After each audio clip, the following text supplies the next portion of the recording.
నమస్తే అందరికీ. నా పేరు సుమన్ ప్రభాస్. ముందుగా అందరికీ హ్యాపీ న్యూ ఇయర్.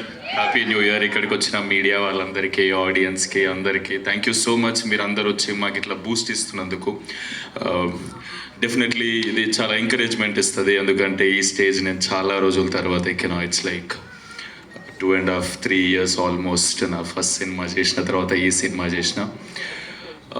పాయింట్కి వచ్చేస్తే గోదావరి గట్టు పైన, డెఫినెట్లీ గోదావరి గట్టు పైన అన్న పదం మనం వినంగానే మన అందరికి గుర్తొచ్చేది ఈస్ట్ వెస్ట్, ఈ గోదావరి ఏరియాలన్నీ. నేను ఆ గోదావరి ఏరియాకి ఫస్ట్ టైం వెళ్ళినా నా లైఫ్లో, అంటే ఈ సినిమా షూటింగ్ కోసమే.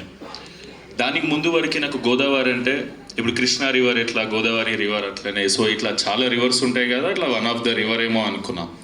సో ఈ షూటింగ్కి నేను ఫస్ట్ టైం పోయినప్పుడు తెలిసింది గోదావరి జస్ట్ రివర్ కాదు, అక్కడ కల్చర్ వేరే ఉంది, అది ఒక ఎమోషన్, అది ఆడ ఫీలింగ్ వేరే ఉంది. డెఫినెట్లీ అన్న. సో వాళ్ళు మాట్లాడే విధానాలు కానీ అంటే చాలా స్వీట్ అనిపిస్తుంది. ఇప్పుడు మనుషులు ఇందాక సుదర్శన్ అన్న అన్నట్టు ఎంత భోజనం పెడతారంటే, ఎంత మర్యాద చేస్తారంటే, ఏదో సూట్ కేసులో గుక్కేస్తారు మన కడుపులో.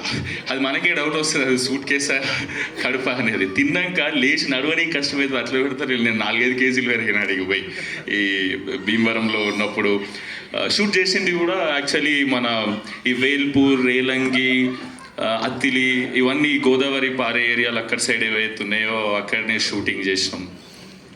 షూటింగ్ చేసినాక అర్థమవుతుంది, నా ఫ్రెండ్స్తో అంటుండే, ఎంత లక్కీరా వీళ్ళు, ఎంత కాదన్నా మనకన్నా కొంచెం లక్కీ ఇక్కడ పుట్టి పెరిగిన వాళ్ళు. ఎందుకంటే వాళ్ళకు పొద్దున్నే అలారంతో లేవాల్సిన అవసరం లేదు, పొద్దున్నే పందెంకోళ్ళు లేపుతాయి, నాటుకోళ్ళు లేపుతాయి. వాళ్ళని లేచి పొద్దుంతా పనిచేసి సాయంత్రం అలసిపోయి స్ట్రెస్ వస్తే టైంకి మంచిగా గోదావరి గాలి వచ్చి తగులుతుంటుంది వీళ్ళకి. అంటే ఎన్ని మెడిటేషన్ యాప్లు డౌన్లోడ్ చేసుకుంటే మనకు రిలీఫ్ రాదు. ఎన్ని చేసుకున్నా అక్కడ నువ్వు గోదావరి పక్కన నువ్వు అర్ధగంట అటు ఇటు నడిస్తే, నేను చెప్తున్నా కదా, ఏదో యూట్యూబ్లో గంట సేపు మెడిటేషన్ మ్యూజిక్ పెట్టుకొని నిన్నంత రిలీఫ్ దొరుకుతుంది, అంతకన్నా ఎక్కువ దొరుకుతుంది. డెఫినెట్లీ న్యాచురల్ ఏసీలో పుట్టి పెరిగారు వీళ్ళంతా. నేను అనుకునేటోడిని, అరే కేరళ పోతే మస్తు ఉంటుంది, వింటర్ సీజన్లో కేరళ పోతే మస్తు ఉంటుంది అని. కేరళ కన్నా చాలా చాలా బ్యూటిఫుల్ లొకేషన్స్ ఉన్నాయి మన గోదావరి ఏరియాలలో. అండ్ నేను పర్సనల్గా ఎక్స్పీరియన్స్ చేసిన. అంటే నేను దానికి ముందే ఒక 2 months బ్యాక్ కేరళ పోయి వచ్చిన. నాకు ఈడికి వచ్చినాక అరే ఇంత మంచి ఏరియా, ఇంత దగ్గరలో మన తెలుగు స్టేట్స్లో పెట్టుకొని నేను అంత దూరం ఎందుకు పోయినారా అనిపించింది. నా ఫ్రెండ్స్ని అందరిని వేసుకొని పోతే 50,000 ఖర్చు అయింది, వేరే విషయం. అంటే ఈడంటే మనదే కదా, దగ్గర ఉంటుంది, భాష సేమ్ ఉంటుంది. ఇవన్నీ చూసినాక సో ఇదంతా షూటింగ్ ఎంజాయ్ చేస్తున్నా అన్న వాళ్ళతోని. సో ఇలా నేచర్ని ఎంజాయ్ చేస్తున్నా.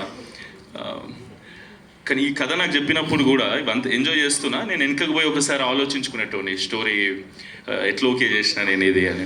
నాకు చాలా స్టోరీస్ వింటున్నా. నేను ఈ సినిమాకు ముందుకు 80-85 కథలు విన్నా నేనైతే. అంటే ఏం చేయాలనో తెలియదు. అంటే నేను బ్లాక్ బస్టర్ కథలు కూడా ఇష్టపెట్టేసిన దాంట్లో. కానీ తెలీదు ఆ మూడ్కి అది తగ్గట్టు నేను పర్సనల్గా ఏం చేయాలని మనకుంటూ పర్సనల్ థాట్ ఉంటుంది కదా. ఆ థాట్లో పోతుండే ఈ మనిషి వచ్చి సుభాష్ చంద్ర అంటే ఆయన వచ్చి నాకు ఈ గోదావరి గట్టుపైన అని కథ చెప్పిండు. సూపర్ ఎగ్జైట్ అయినా. అండ్ ఈ మనిషి గురించి నాకు ముందే తెలుసు. 100 షార్ట్ ఫిలిమ్స్ చేసి వీళ్ళు, అది మజాక్ కాదు. ఒక మనిషి యూట్యూబ్లో కంటెంట్ అందరికీ చెప్పాలని చెప్పి 100 షార్ట్ ఫిలిమ్స్ చేయడం అనేది అస్సలు మజాక్ కాదు. నేను వీళ్ళ షార్ట్ ఫిలిమ్స్ చూసి మేము కాలేజ్లో ఉన్నప్పుడు మేము ఇన్స్పైర్ అయ్యేటోళ్ళం.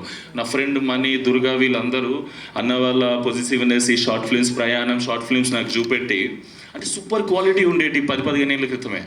అవి చూసి ఇట్లా ఇన్స్పైర్ అయ్యి మనం కూడా ఇట్లా చేద్దామరా అని అనుకున్నాం. దాని తర్వాత మేము సంహవ్ సినిమాలకు వచ్చినాం, మేము ఫేమస్ అనే సినిమా చేసినాం.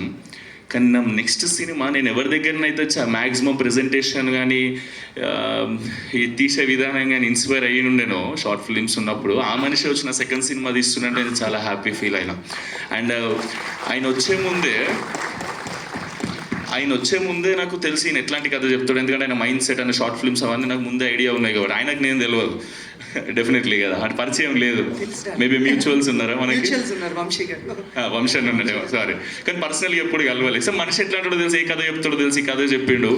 చెప్తున్నా కదా, ప్రాపర్ కిటికీలకి వెళ్ళి పల్లెటూరు చూసినట్టు ఉంటుంది ఈ కథ.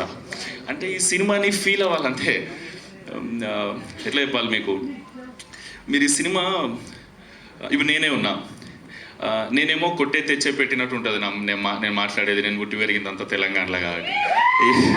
ఈ అన్న వచ్చి నాకు గోదావరి స్లాంగ్లో డైలాగ్ చెప్తా, అది మెలోడీ సాంగ్ లెక్క ఉంటుంది, నాదేమో ఫోక్ సాంగ్ లెక్క ఉంటుంది. అది నాకు మస్తు కష్టమయ్యేది రెండింటి బ్లెండ్ చేసుడు. ఇప్పుడు ఈ అన్న డైలాగ్ చెప్తాడు, ఏంది మన దాంట్లో అయితే మాటలు ఎట్లుంటాయి, ఇటు సైడ్ అయితే ఎమ్రాల్లుడు ఎట్లున్నావు అని అంటే, అరే మంచిగా ఉన్నావు అమ్మ నువ్వు ఎట్లున్నావే, అది ఇదే డైలాగ్ మన దాంట్లో ఉంది కదా. ఇప్పుడు వీళ్ళందరూ నన్ను బాగా ట్రైన్ చేశారు, ఎందుకంటే మనకు మస్తు కష్టమవుతుంది ఆ స్లాంగ్ మాట్లాడడం. నాకు తర్వాత అర్థమైంది సినిమా ఏదో జోష్లో ఓకే చేసేసిన ఎమోషన్స్ ఫ్లో అంతా నచ్చి. కానీ ఈయన వచ్చి అంటాడు, డైరెక్టర్ కసిరెడ్డి అన్న మా విజయ్ ఉంటాడు డైరెక్షన్ డిపార్ట్మెంట్లో వచ్చి, ఈ డైలాగ్ ఎట్లా చెప్పాలంటే, ఇప్పుడు ఆయన ఎమ్రా అల్లుడు అని నేను అన్నాడు సుమంత్, ఆయన నేను ఎరా అల్లుడు ఎలా ఉన్నా, అప్పుడు నువ్వేం చెప్పాలంటే, కేక నువ్వేటి మాయా జుట్టుకు మంచి రంగేస్తున్నట్టునా ఇంట్లో అత్తయ్య లేదా అంటే, నాకు ఇది అచీవ్, ఇప్పుడు నేను చాలా ఫ్లోగా ఏదో చెప్పేస్తున్నా. డెఫినెట్లీ అక్కడ పుట్టి పెరిగినంత ఆర్గానిక్గా రాకపోవచ్చేమో, కానీ ఇది నాకు ఫ్లో అచీవ్ చేయడానికి వీళ్ళు చాలా కష్టపడ్డారు. ఎందుకంటే నాకు మస్తు కష్టమైంది అది నేర్చుకునేటప్పుడు, కానీ నాకు నేర్పించడం ఇంకా కష్టం వీళ్ళకి. Thank you so much Subhash అన్న, thank you so much Kasireddy అన్న. అంతే నువ్వంటావు గోదావరిలో మాట్లాడతావు, నెల్లూరు మాట్లాడతాడు ఈ అన్న. ఈ అన్న ఏంది మ్యా ట్రైనింగ్ ఇవ్వలేదు అప్పుడు నీ ట్రైనింగ్ వద్దన్నా, నువ్వు స్పీచ్ ఇస్తా అని చెప్పి ఓకేలే. అంటే ఒకవేళ నెక్స్ట్ కథ నెల్లూరు కథ చేస్తాం ఎవరో తెలుసు, అందుకే నేర్పిస్తున్నాడు. గోదావరి సినిమాలో నెల్లూరు ఎందుకంటే ఇప్పుడు నెల్లూరు చేసినప్పుడు నెల్లూరు నేర్చు, అందుకే ముందే నేర్పించేస్తున్నాడు. థ్యాంక్ యూ అన్న, థ్యాంక్ యూ సో మచ్, నీ ప్రేమకు థ్యాంక్ యూ సో మచ్ అన్న. సారీ, నేనేం స్పీచ్ ప్రిపేర్ కాలేదు. నేనేమనుకున్నా అంటే, నేను ఏదైతే ఎక్స్పీరియన్స్ చేసిందో జెన్యూన్గా అక్కడికి పోయి కానీ ఈ సినిమా చేస్తున్నప్పుడు కానీ అంబియన్స్ అంతా చూసి అదే మాట్లాడేద్దాం మనస్ఫూర్తిగా ప్రేమతో అనుకున్నాను. సో నేనేమన్నా అటు ఇటు మాట్లాడితే నన్ను క్షమించండి. సో ఫైనల్లీ చెప్పాలంటే, ఈ సినిమా అంటే నాకు అనిపించింది, ఈ అమ్మాయి చెన్నై నుంచి వచ్చి తెలుగులో స్పీచ్ ప్రిపేర్ అయ్యి తెలుగులో మాట్లాడింది అంటే, నేను గోదావరిలో మాట్లాడకపోతే కష్టమవుతుంది కదా, అంటే న్యాయం చేసినట్టు ఉండదు నేను గోదావరి గట్టు పైన అని టైటిల్ పెట్టి. సో మీ అందరికీ లాస్ట్ ఓ మాట చెప్తున్నా, గోదావరి స్లాంగ్లో చెప్పడానికి ట్రై చేస్తున్నా. డెఫినెట్లీ చెప్తున్నాను కదండి, మీరు కానీ టికెట్ కొని థియేటర్లో కూర్చుంటే గోల్డెన్ అవర్లో గోదావరి పడవెక్కినట్టు ఉంటుందండి ఈ సినిమా. మీరు చాలా ఎంజాయ్ చేస్తారు, సూపర్గా ఎంజాయ్ చేస్తారు. కానీ ప్రామిసెస్ చెప్తున్నా, సమ్మర్లో పోతే మాత్రం సహారా డెజర్ట్ ఫీలింగ్ ఇచ్చింది. అంటే నాకు అలవాటు లేదు, ఎప్పుడు పోయినా వింటర్లో పోయినా షూట్లకు, లాస్ట్ షెడ్యూల్ ఒకటి సమ్మర్లో అయినా అమ్మ వేరే లెక్కుండే. కానీ ఎంజాయ్ చేసినాం, మనుషుల ప్రేమ మనల్ని అవన్నీ మర్చిపోయి రెడీ చేస్తుంది. And thank you so much, and thank you so much నా ప్రొడ్యూసర్స్కి, అభినవ్ అన్న, రెడ్ పపెట్ ప్రొడక్షన్ హౌస్, చాలా ప్యాషనెట్ ప్రొడ్యూసర్స్. పొలాల రేట్లు పెరిగినాయని ఎందుకు అవుతారన్నా ప్రొడ్యూసర్స్, నువ్వు గమ్మకి లేదు అన్న, చాలా ప్యాషనెట్ ప్రొడ్యూసర్, నేర్చుకుంటూ దాని గురించి. ఇవాళ రేపు చాలామంది డబ్బులు ఉన్నాయంటే పెట్టేసి సినిమా చేస్తారు, మనిషి అట్లా కాదు, చాలా క్రాఫ్ట్ నేర్చుకొని దాని మీద ఇది ఏది ఎంత పెడితే ఏ స్కేల్లో వస్తుంది. ఫస్ట్ టైం తీసిన ప్రొడ్యూసర్ ఈ క్వాలిటీ, మీరు టీజర్ చూస్తే మీకు క్వాలిటీ మంచిగా అనిపించిండొచ్చు కదా అనుకుంటున్నా. సో నేను సాటిస్ఫై అయినా, నా సెకండ్ సినిమా ఇట్లుంటే బాగుంటుందని ఆ రేంజ్లో తీసినందుకు thank you so much Abhinav అన్న. Thank you for everything whatever you have done for me. ఎందుకంటే నన్నే కాదు, ఈ అన్న నన్ను, నా ఫ్రెండ్స్ అందరినీ కూడా ప్రేమిస్తాడు అన్నట్టు. థ్యాంక్ యూ సో మచ్ అన్న, మా అందరినీ నువ్వు ఇన్ని రోజులు భరించినందుకు thank you so much. Thank you for everything.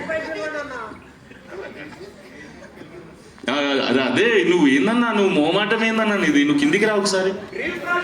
కాదన్నా నువ్వు ఒకసారి కిందికి రా, నీది అరే ఒక్కసారి ప్రేమించుకో. ఇప్పుడు గ్రూప్ ఫోటో కోసం, ఒక్కసారి గ్రూప్ ఫోటో కోసం ప్రొడ్యూసర్ అభినవ్ గారిని సాదరంగా వేదిక మీద పలికేస్తున్నాం.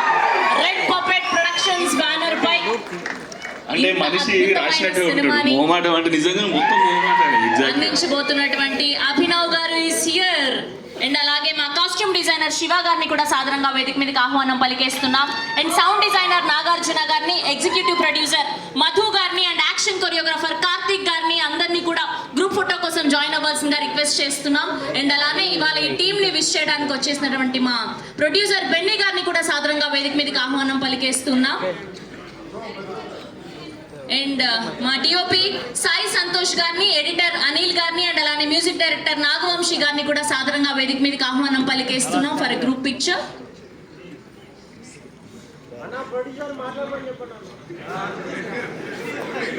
ఈయన స్టేజ్ మీదకి వచ్చారు కాబట్టి ఒక్క మాట చెప్తున్నానండి.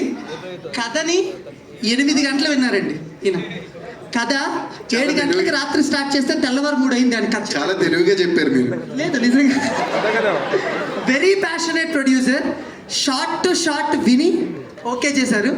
అంటే ఆయన విన్నారో నిద్రపోయారో నాకు తెలీదు. మీడియం అన్నారు, ఇప్పుడు చెప్పచ్చు పర్లేదు. కాసేపు పడుకున్నారంట.